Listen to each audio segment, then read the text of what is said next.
Hi, everybody. Hi. Hola, ¿cómo estamos? And what's up, superfans? Just had to make sure to get all of my traditional greetings out of the way.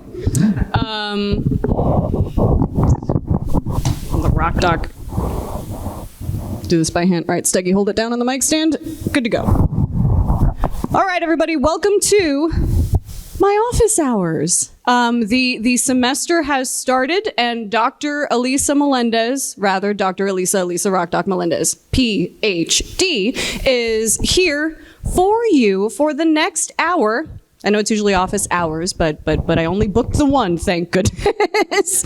I'm here for you. And as an introduction, if you have no idea who you are, and I don't know, maybe somebody dragged you here, I don't know.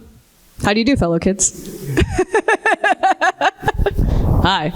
Welcome to Dr. Elisa Meléndez's office hours. This is a panel that I liked because I have romanticized the idea of being a professor and having an office with like a placard on the wall, and like I could make the office like my own little cute thing with my filing cabinets, like the bookshelves, all the cool books and stuff. And then I would have office hours where I would play music and just like have an open door policy for folks to come in and ask and just hang out and do whatever they want.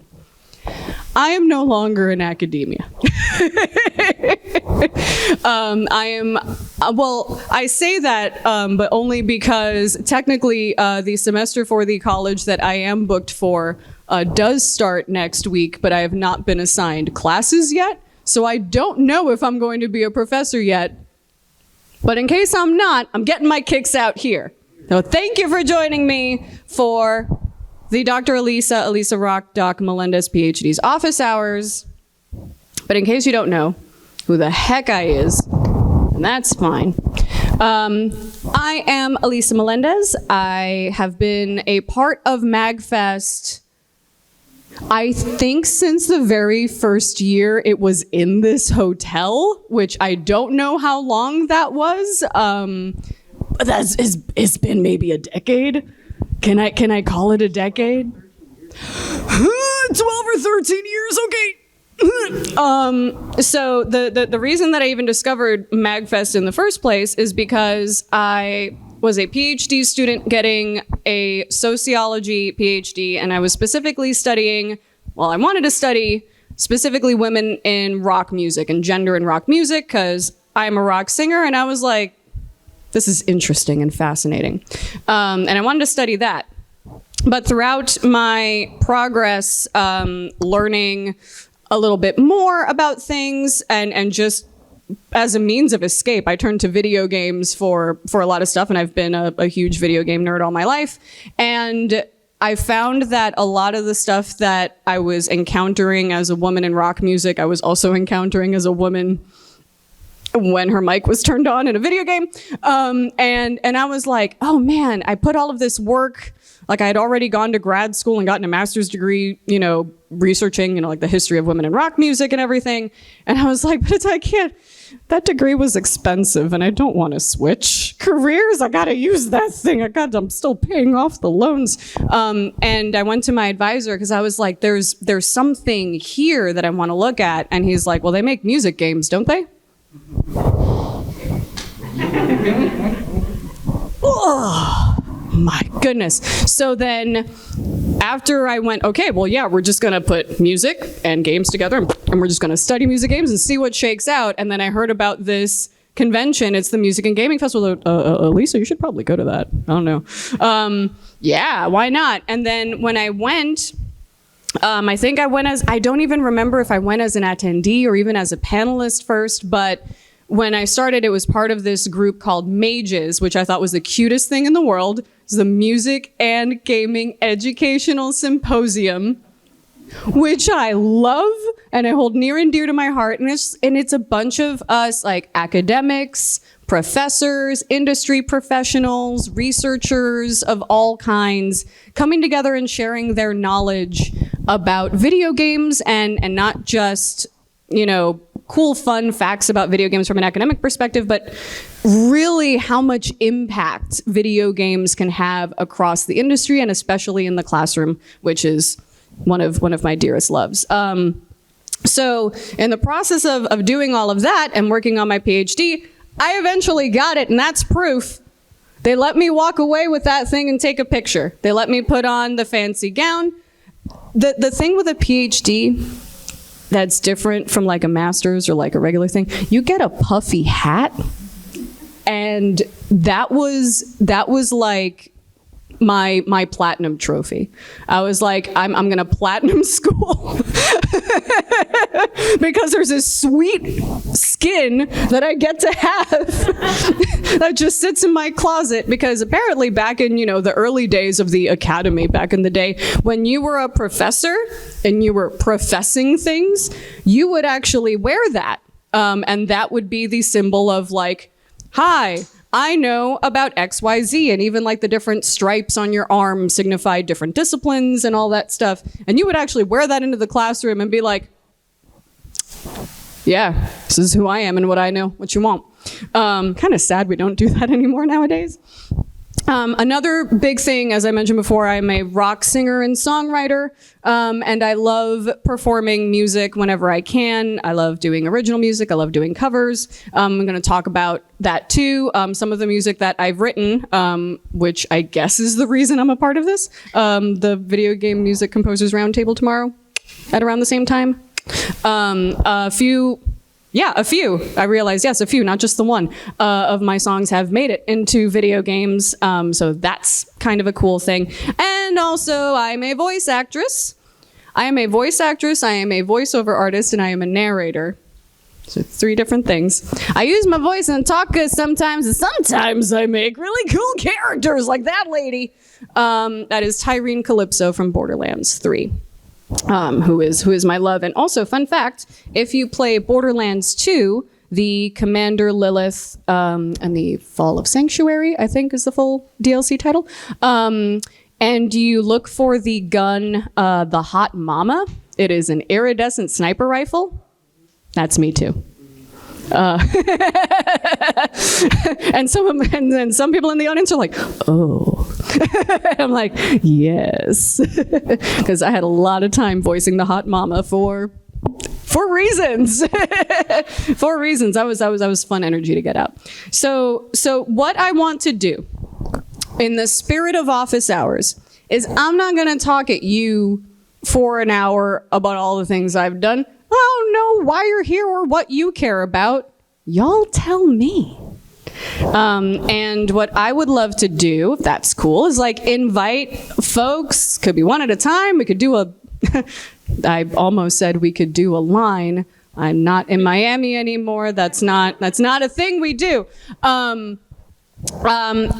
Feel free to come up and ask your questions, and I am ready to talk about literally any facet, whether it is working in games, having music featured in a video game, being a person with a band of over a decade that has had to navigate some interesting things vis-a-vis changing their band name, all sorts of fun stuff, voice acting, voiceover stuff. I would love to know anything that you want to know, because y'all are in this room for a reason, and I want to know why.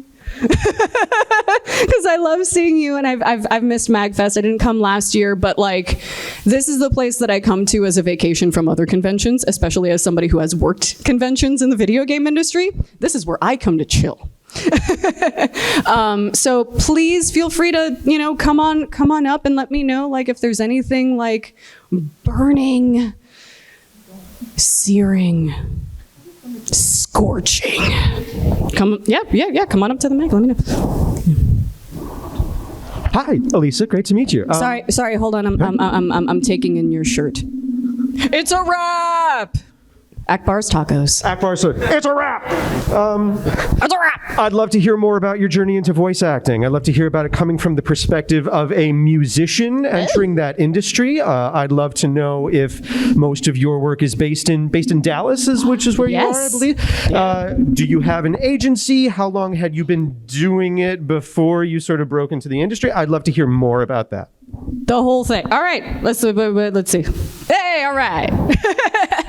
I have a slide for this. Be prepared, folks. Well, let's not go that far. I am physically here. How about that?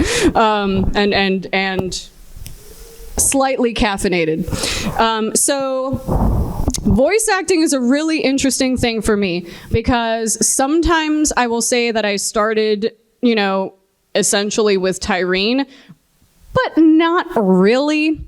My mother was an executive assistant at an advertising agency, and I basically grew up, hey, after school, hang out with your mom after school, do your homework at a desk, whatever. But through that and seeing all of the work of everybody in the advertising agency, we were the family that watched the Super Bowl for the commercials. That was it. But mostly because, we would kind of cheer people on, oh, we have that account. Oh, that's awesome. Good for them, whatever. And we had the Pepsi account and I was super stoked because I had enough Pepsi, but I'm a Coke main personally. Real sugar glass bottle. That's my main.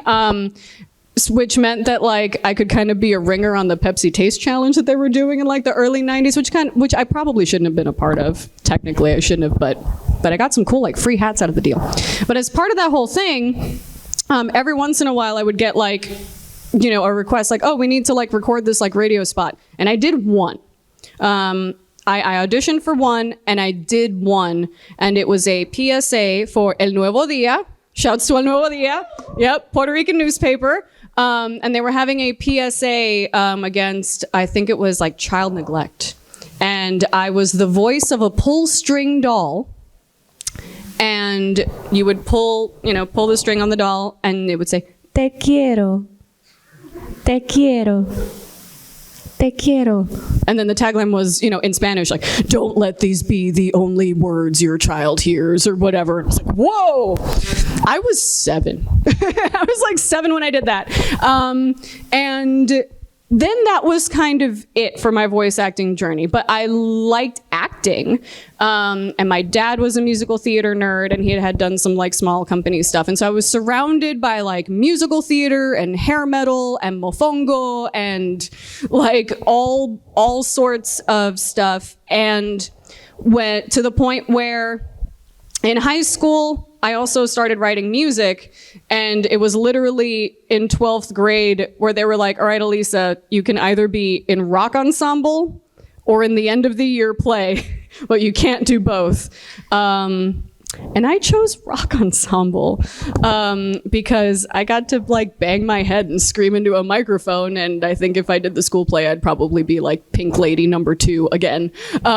So I was you know what? No, I need to rage out. All of that to say, acting was generally around, but not a voice acting thing. I kind of dove into being a musician and a rock performer and all that stuff. And I also wanted to be on Jeopardy, which is why I entered college as a theater major, and then I realized that I would only be taking theater classes and all of that, and just literally living in the theater school basically if I made that my track. And I'm that's not fun. Where'd you go for undergrad? Where did I go for undergrad? Wow, well, I went to Florida International University in Miami, Florida. Florida International University, home of the Golden Panthers. FFIIUU. They're still hitting me up for money. But that's fine. That's fine. That's good. Went to undergrad there. But I was I want to learn everything. I want to learn all the things. I want to be on Jeopardy. I can't just know all theater questions. I don't have a theater Jeopardy. So I took liberal studies because I'm a dork. I was a dork with a free ride and room and board and no responsibilities. And I said, I'm going to go to school more. is what I said for that. All of that leading up to me needing, doing all of my PhD research. And as part of that stuff, my first sort of like tiptoe into the video game industry was the Fragdoll Cadet program, which we will get to on another slide. We talk more about like specific video game stuff. Journey going through all of that stuff, I eventually landed at Gearbox, makers of Borderlands, and which is literally like my favorite franchise of all time. It was my favorite game at the time. I wrote an article for Polygon about co-op gaming, bringing your marriage together, and it was all about Borderlands 2 and the idea that Borderlands combined like me and my husband's two loves. Like he loves a sci-fi shooter experience, first-person shooter, Half-Life 2 boy, World of Warcraft girl, Borderlands, and that brought us closer together. And then getting the gig at Gearbox, I was like shaking on my first day, which happened to be Talk Like a Pirate Day. So that was a hell of an introduction to like a full-time job in the video game industry. And it was just like Jolly Rogers everywhere. And it was awesome. It was so cool. And there were like little pirate chests everywhere in the office that you had to, find. It was a whole thing. It was awesome. And I loved acting. My day job before entering the video game industry was I was getting my PhD. You become a TA, you TA for classes, you have enough graduate credits, you can actually be responsible for teaching some of them by yourself, which I've done, and I absolutely adore teaching and like actually miss it now, which is a weird thing to say. I do miss it. So like in terms of experience that led me up to the voice acting point, stage performance, musical theater performance, being a teacher, and trying to talk to people and engage a classroom of however many, undergrads that are like,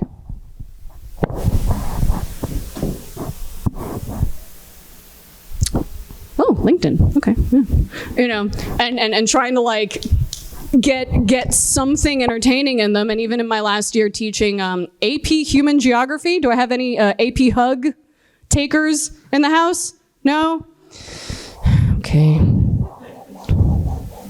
Well, there's probably a reason I'm not an AP Human Geography teacher anymore. I don't think it's very highly requested, maybe.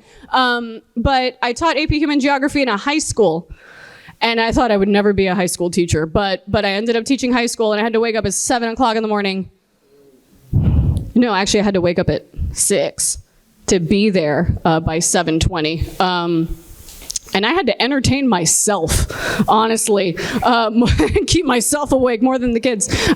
So like all of that experience put together, plus public speaking on panels and all of that stuff, everything I learned up until that point helped me for when I got the poke at Gearbox. I was working in the marketing department as the new media manager and then the production and broadcasting manager.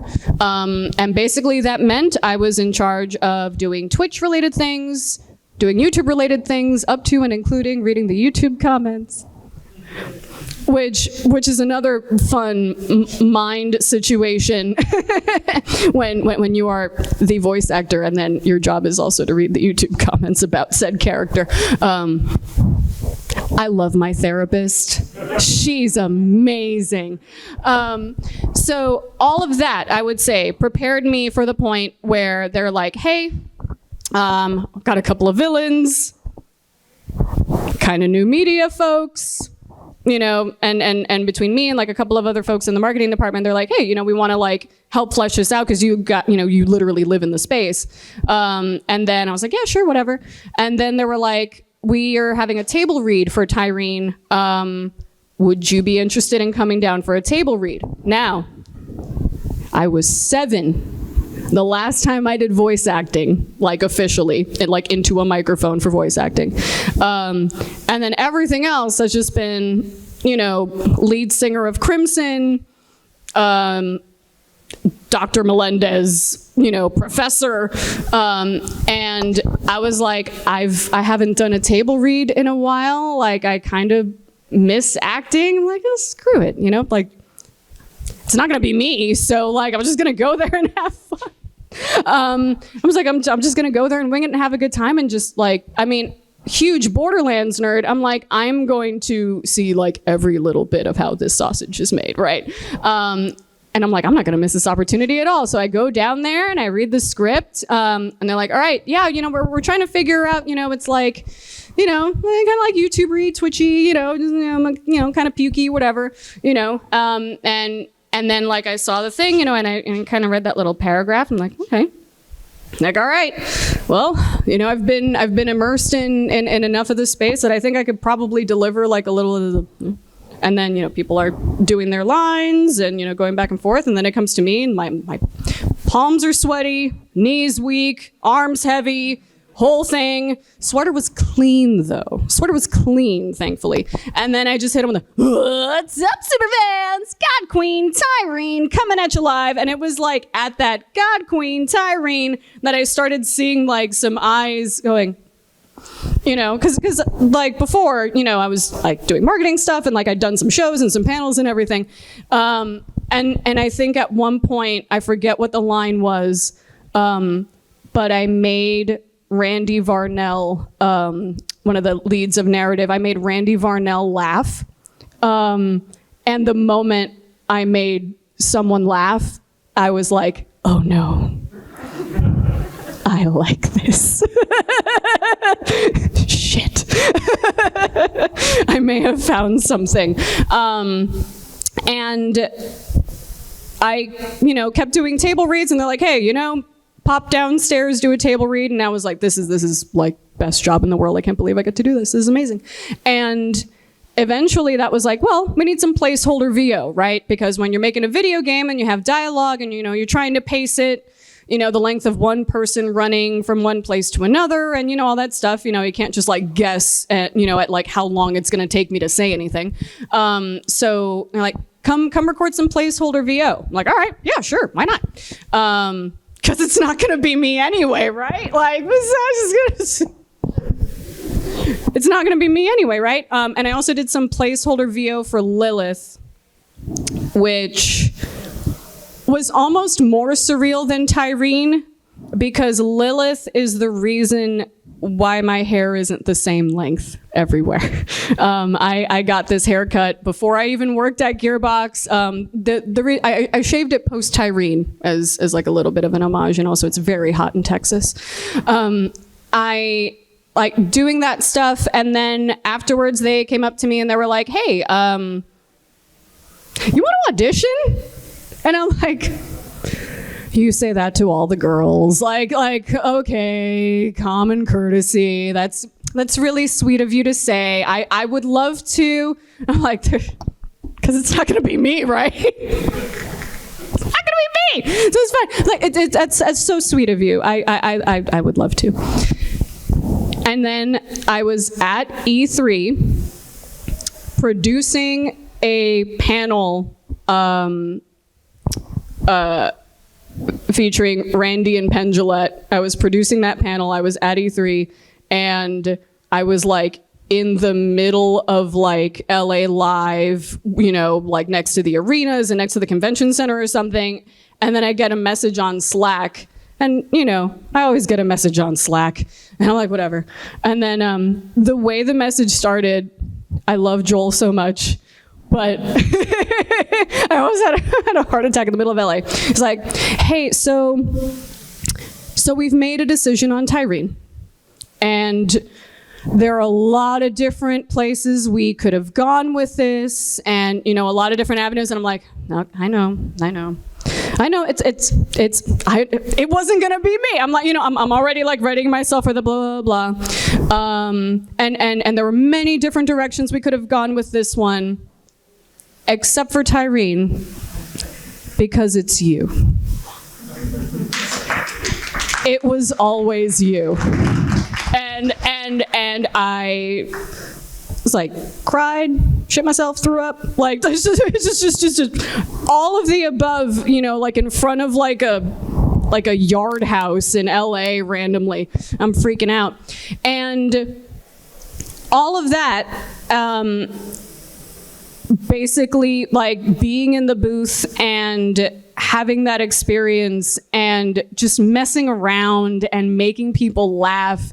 And one of the great things about the Borderlands and the way that, you know, I recorded BL3 was that, like, if you walk up to the mouthpiece fight, there are all of these different shout outs that you hear from Tyreen on the way to the initial mouthpiece fight.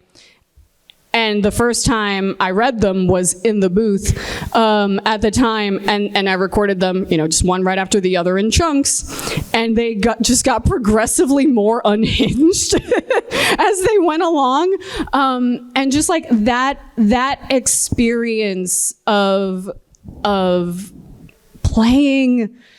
Just, you know, playing in the space, you know, as they say, but also just like collaborating and like, you know, trying to make people laugh. I was like, this is something that I want to do forever. And it was character acting that I wanted to do until, if any Borderlands 3 folks remember the Apollyon Station mission. Yep. I mind closing that door? I'm getting distracted. The Apollyon Station mission, where Tyreen has to go from, you know, big, loud YouTuber gal about town to like kind of fake subway announcer. And so, you know, I'd go from this big thing to like, welcome to Apollyon Station. Fart up your commute in peace.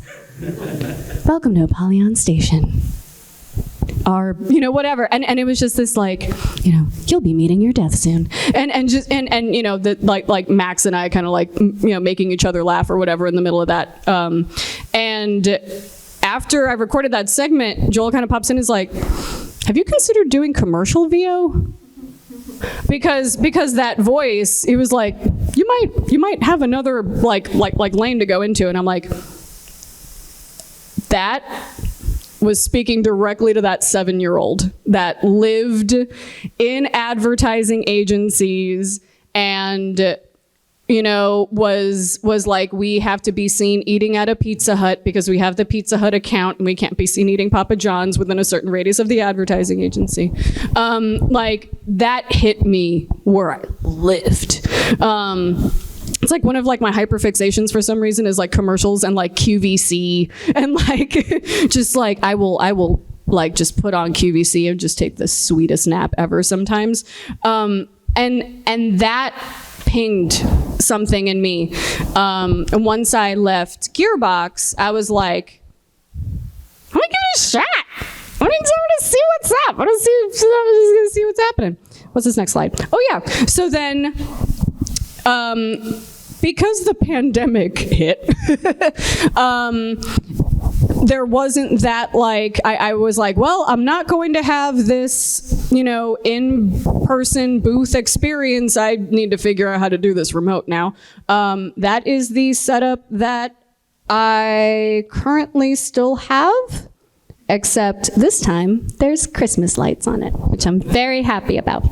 I did a mix of some like local commercial work, and Kieran Strange, who played Lorelei, had his own audiobook, and I did, I think her name is Daniela da Silva, character in his audiobook, which is super, super cool.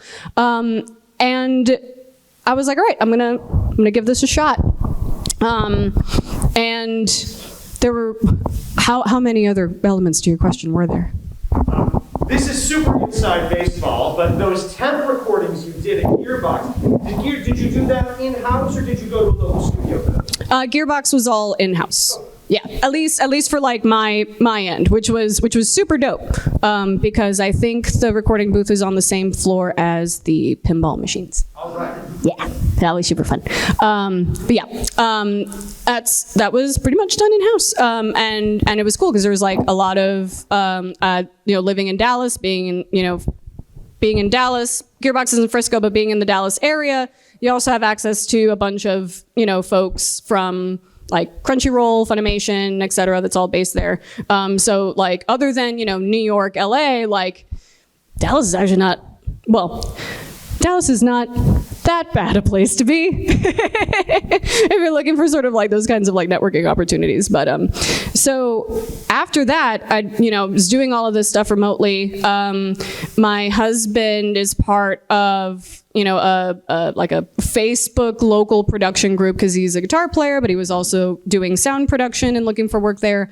And he was like, I have somebody that's like doing production on some like local commercials and they say they need a narrator. Like, yeah, sign me up. Hell yeah. A gig's a gig. Let's go. And what was really funny is that I think he talked to the person and then they saw my name and they're like, Tyreen? And I think the first time that I recorded for him, I think he's like sent me an email back that was like, it's so weird hearing your voice sound normal and like talk about like a mattress bag, like to protect your mattress when it moves. You know what I mean? It's like, take, I don't know. It's like, mattress pad makes moving a breeze. And they're like, that's so weird to hear Tyreen say that, but that's you, but that's, and I kind of kept doing those, and like that was a way for me to make a reel. It's like you do enough things, you can cut them together, you can make a reel. And if you have a reel, that makes, well, that made me feel fancy. But it's also like, hey, here's the thing I can do. Put that up on my website. I had a contact form on my website, and then someone messaged the contact form from Macmillan Publishing. Like, I don't know why he was slumming it on my website, but looking for someone to read for a book that featured a Latinx protagonist, actually a Puerto Rican protagonist, and they're like, hey, we want to make like a good casting choice, we want a Latinx narrator. And I was like, hell yeah, that's awesome. Sign me up. Crickets. Until he comes back and he's like, hey, so the series, that book that we wanted to give you, it got picked up by Hulu. And so and then as soon as he said that, and I saw who was playing the protagonist, I was like, yeah, they're just gonna have Aubrey Plaza read that probably instead of me. And they're like, yeah, sorry about that. Kind of got picked up, things got complicated, not gonna be you anymore. But we got this other one, you wanna do that? I'm like, yes, please. Auditioned for that, got that, and then I was like, oh, I'm an audiobook narrator now too. Okay, chill, all right, let's go.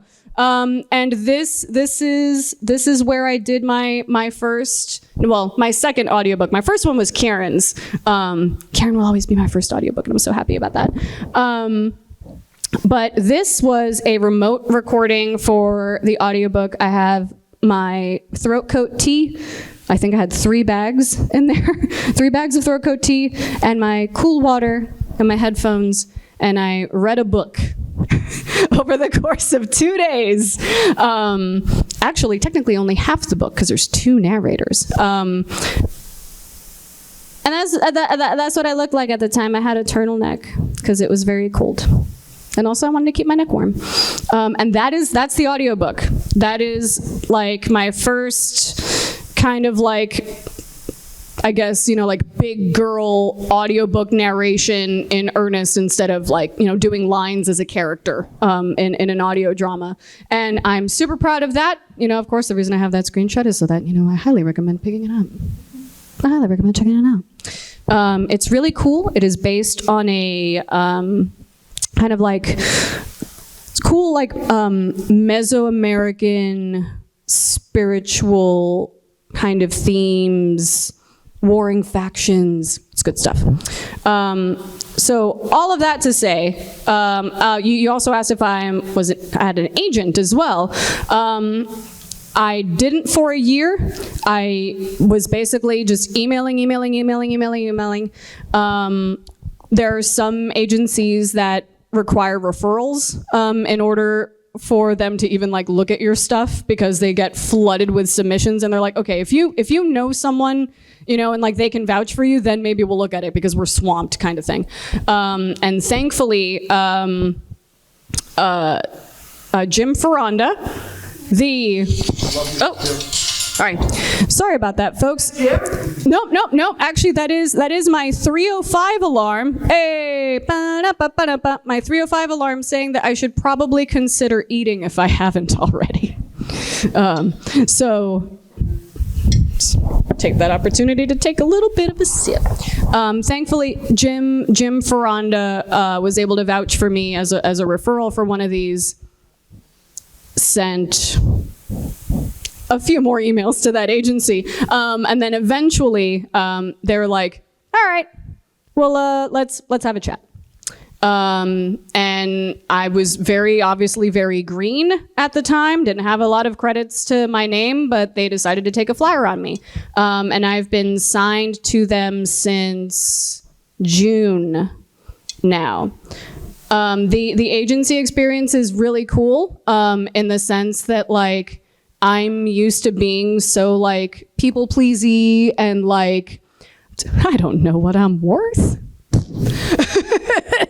But when it's someone else's interest to make money both for you and for them, then it's like, oh, cool. They can do that. I could just, like, sit here feeling awkward.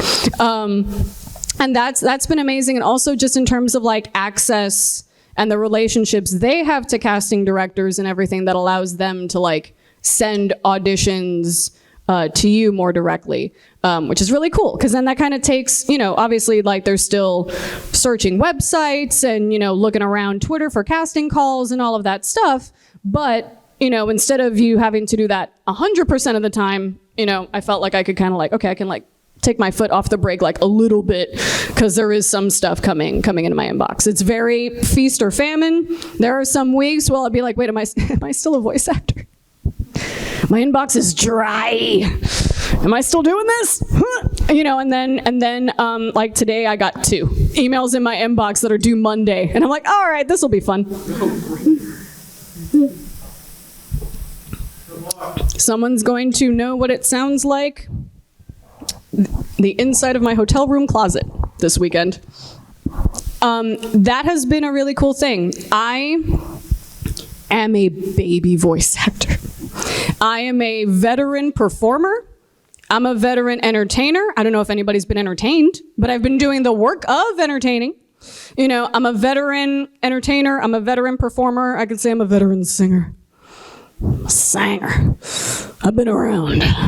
But I'm a baby voice actor.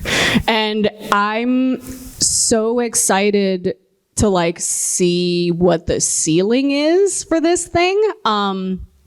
The auditions that I'm getting, I'm just so stoked to, like, be in the room or, like, be even considered. I'm still in that same, like, oh, that's what you tell all the girls. Oh, you should audition for this. But, now I'm, like, looking at this and, like, oh man, I have, like, maybe I have a shot at some of this stuff. And I booked 2 of my first commercials through my agency in late October, early November. I finally did it. One of them was for Maggiano's Little Italy. I don't know if y'all have those where y'all live. Yeah. At Maggiano's, we put the, what is it? Oh yeah, at Maggiano's Little Italy, we put the in amore.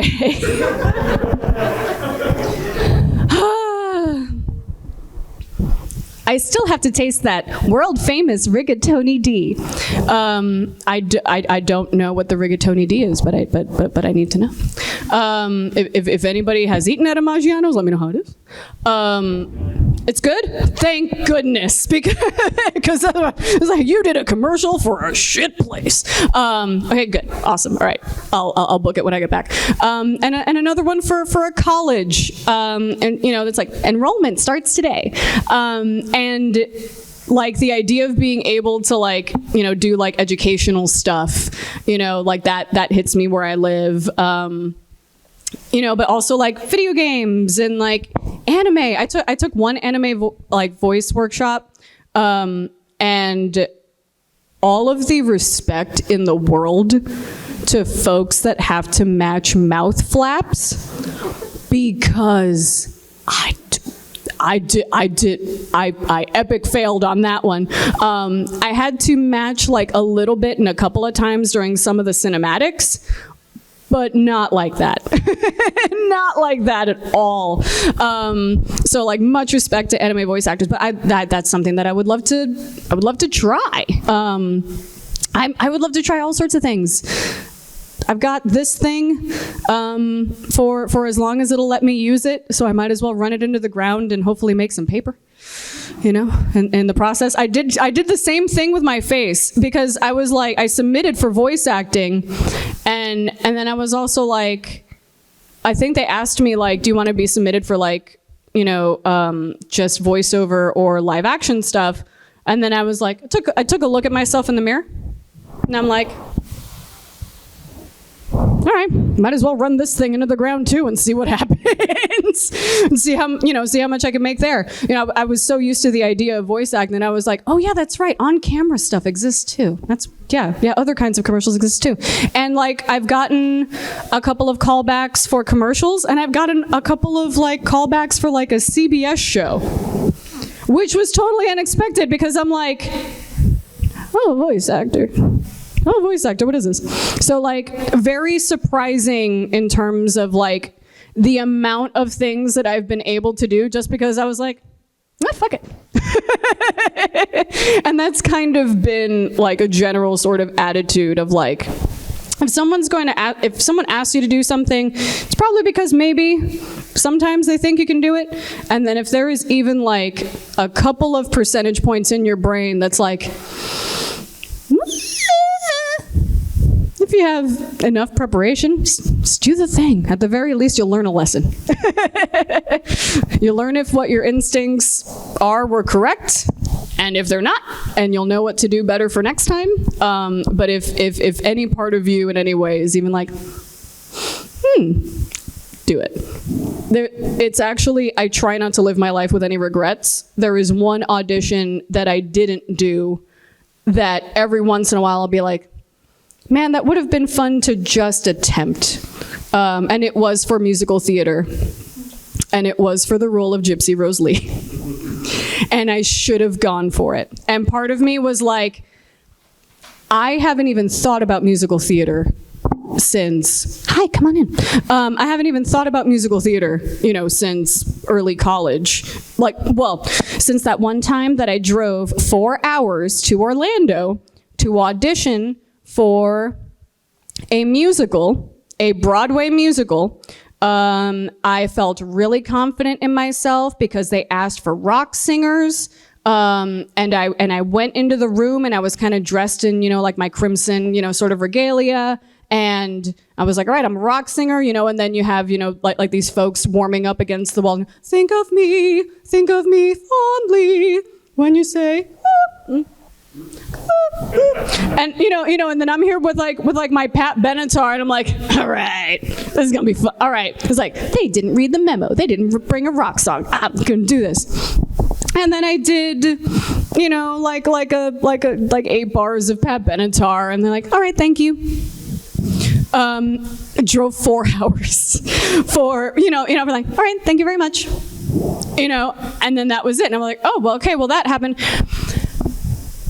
That was an audition that I did and I didn't get. But I'm not sad about it, because that was for Spider-Man Turn Off the Dark. And I'm still here.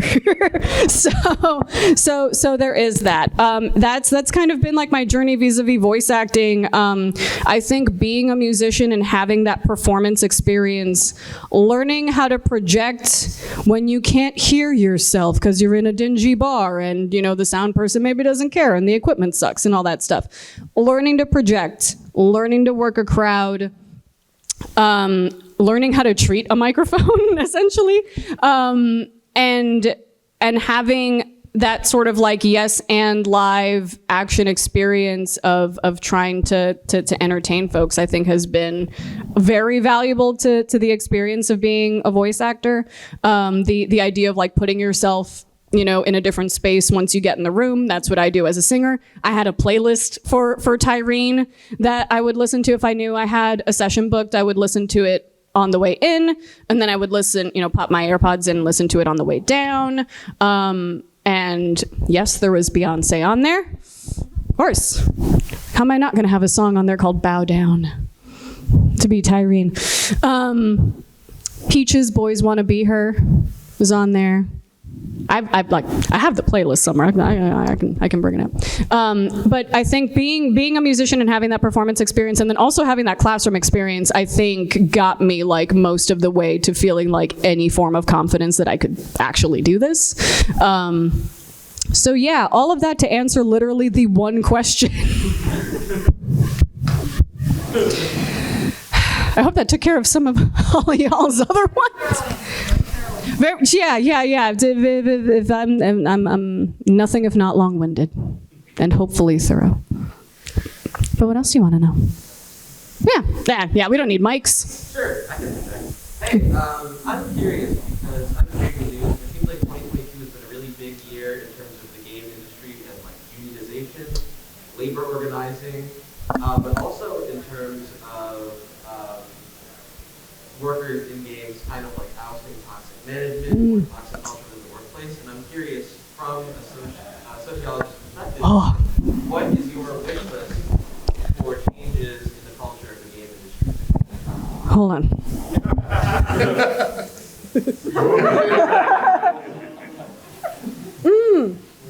Take a sip. Hold on.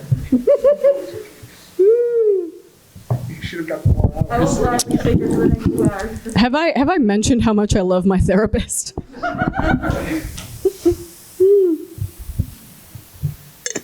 Okay. You want a shot? No. I'm good. I do not drink, but I do not imbibe the alcoholic beverages, but feel free to have one on my behalf. My wish list. Gosh, it is like the biggest thing. There's so many different things. Pay people what they're worth, and one. Two, the idea of when it's the same people hiring their same networks and the people that they know, and things start looking real. I don't know why there's just a big bottle of Duke's mayonnaise in my head for some reason. And the idea of folks using their networks and folks using their existing networks and be like, I can't find a person of color anywhere. I tried.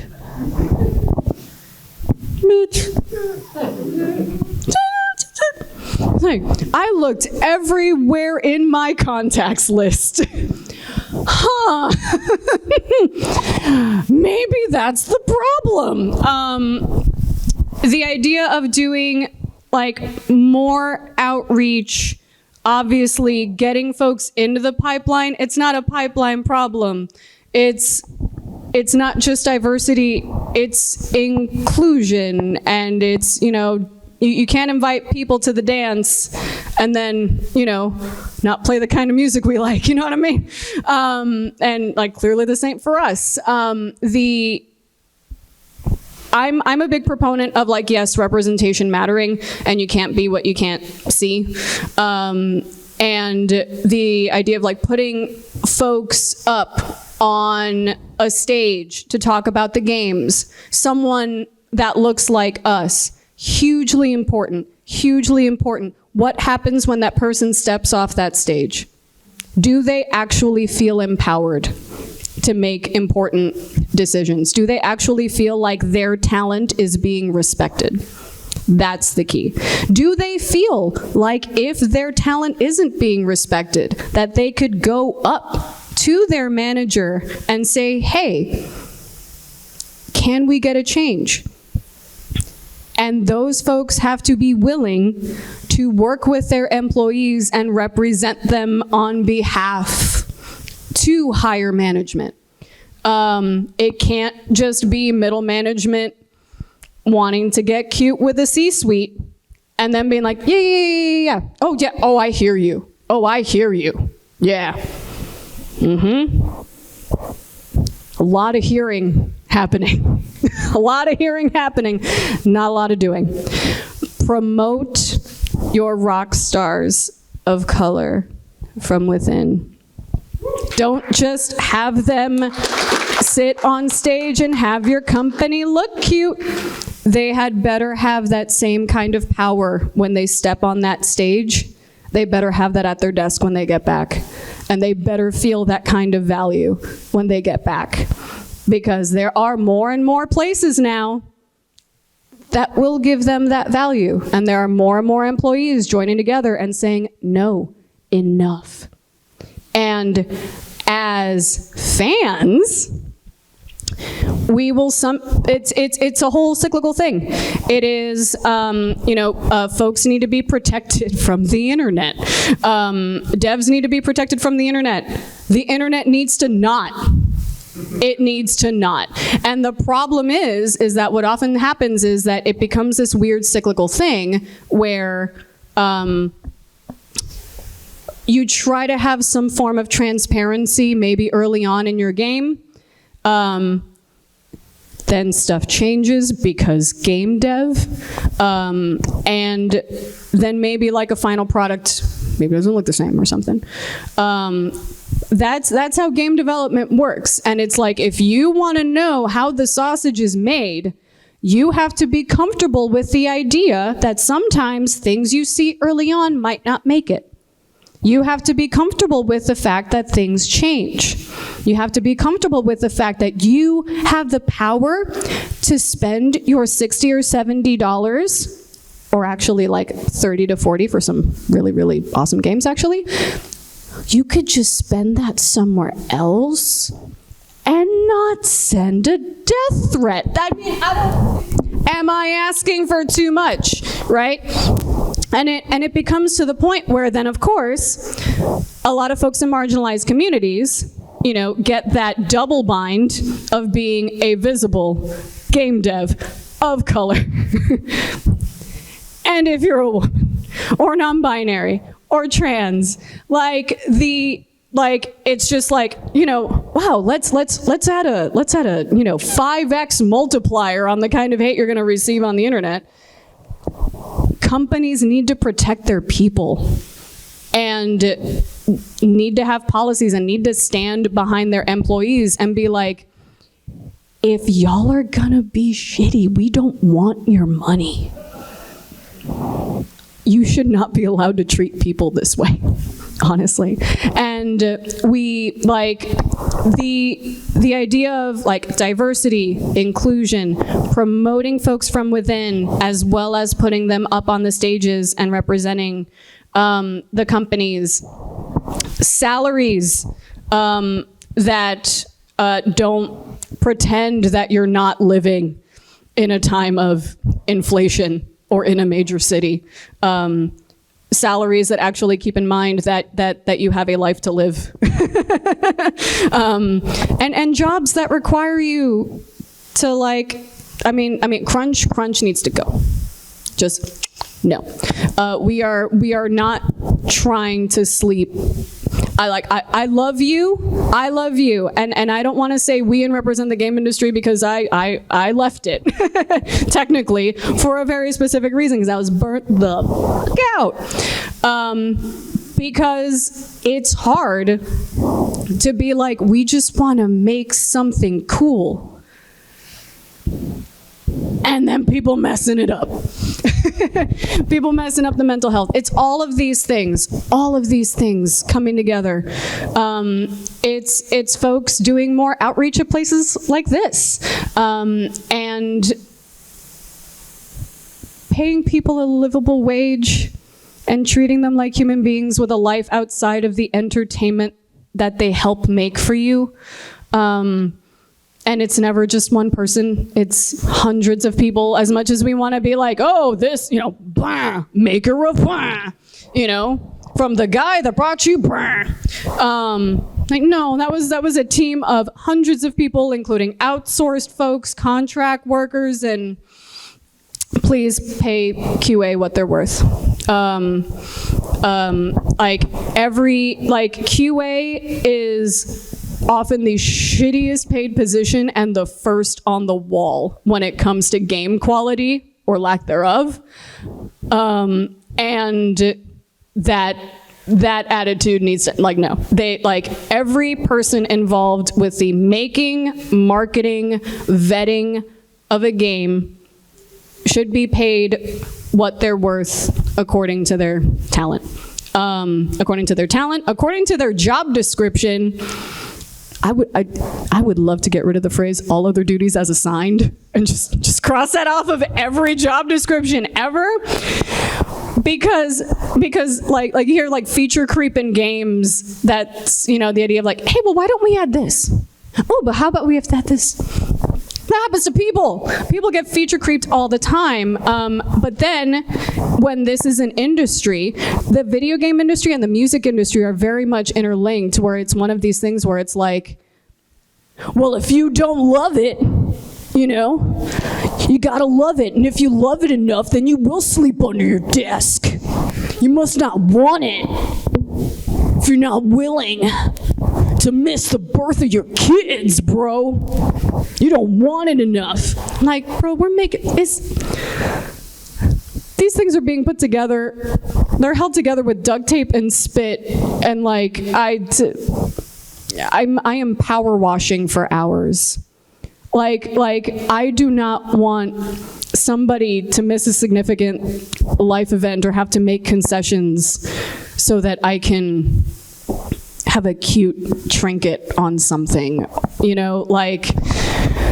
that's not the way. And we have to be cool with things getting delayed and things taking time to allow for that to happen.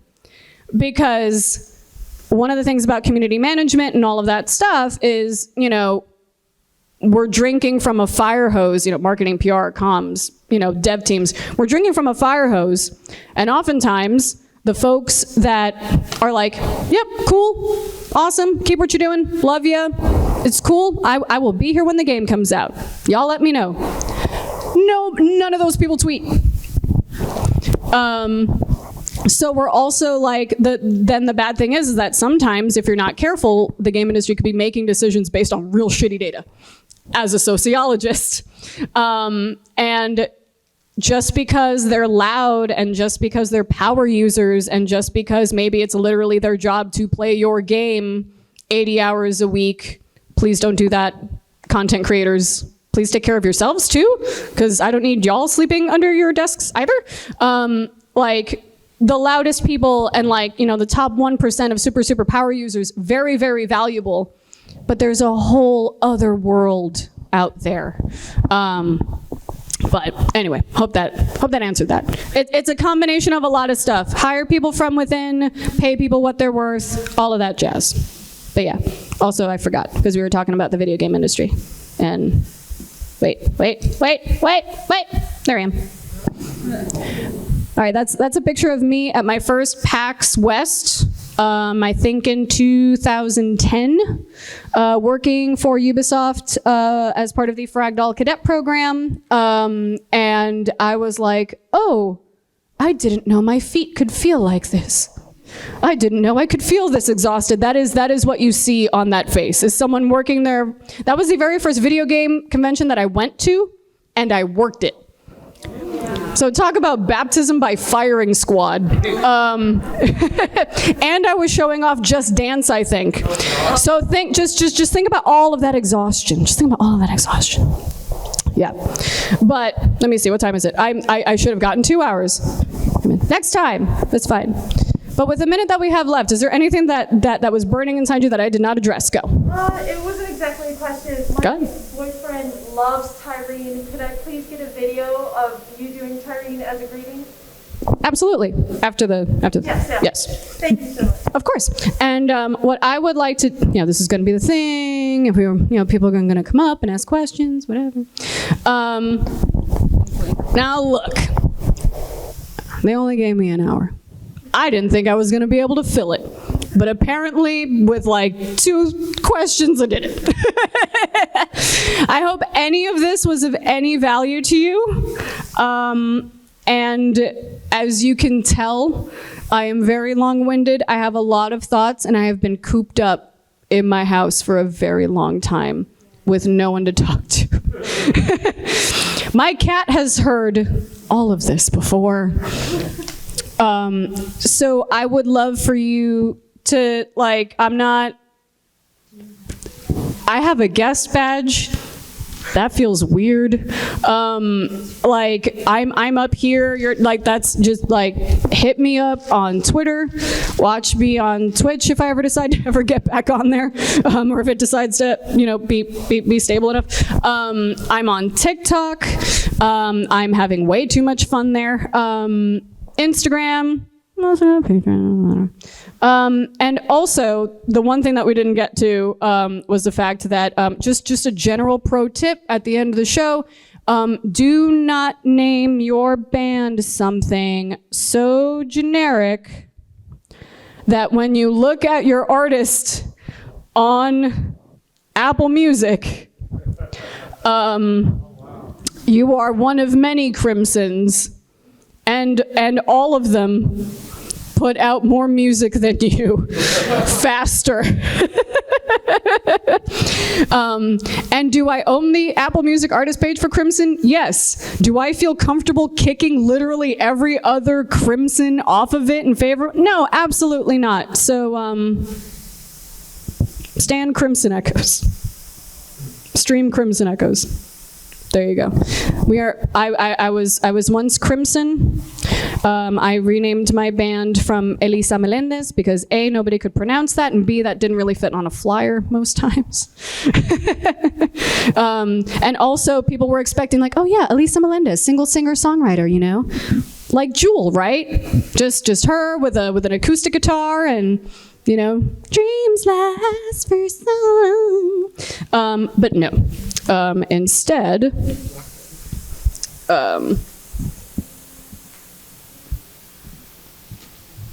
play Don't Stop. I wonder if that works. No way. No way. Will it do it? Nope. That was not the Don't Stop I wanted, but I do love Megan. Why don't I have my own music just like readily available? I'm gonna play you off with a thing.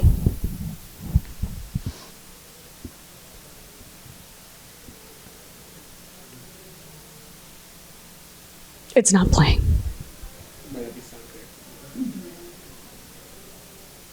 It's fine. Just pretend. Just pretend that it sounds like an anime opening with just harmonized guitars, and it's great. Oh, no, wait. There it is. Wait. Probably should have turned it up. Never mind. Thank you. I have it. You get.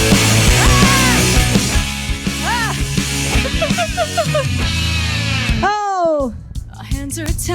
And on that note, blowing out the speakers. I wanted you, you wanted someone else. It is like a real concert. There you go. Thank you so much, everybody, for joining me for the Dr. ElisaRockDoc Meléndez Ph.D. Office Hour. I love you. Thank you for coming and making me not feel like an absolute failure. I don't know why you're here, but I love you and I love Mag, and I hope you have an awesome rest of the show. You're amazing.